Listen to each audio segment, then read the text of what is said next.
Untraceable, homemade, and potentially deadly. 3D printed guns are a growing issue overseas. The United States recently announced a crackdown after more than 20,000 suspected homemade weapons were reported to authorities last year. The idea that someone can print a gun in their home using a 3D printer and a file that they find on the internet, I think creates some unease. Making parts for one of these weapons can be as easy as downloading an online file and clicking print.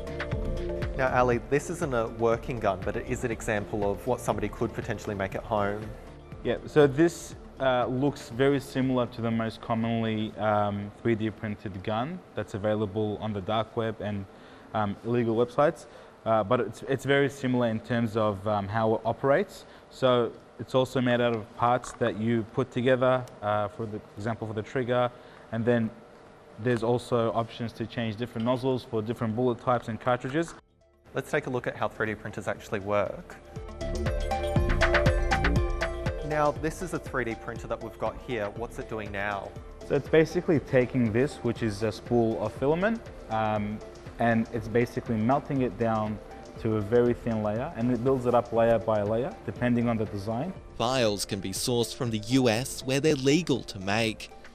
Here in Australia, so-called ghost guns are becoming increasingly more common. In 2013, Australian authorities seized some of the first 3D printed firearm components discovered in the country. 14 firearms were found in 2016 following a police operation. In Victoria, for example, police have found 11 illegally made guns in the last 2 years. And earlier this year, the first functional gun was seized by Western Australian authorities. It's deeply concerning that this man was able to manufacture this firearm at home with a 3D printer and readily available materials. Manufacturing a firearm without a licence is an offence that carries up to 20 years in prison. 3D printing businesses are already taking steps to prevent a working gun from being made.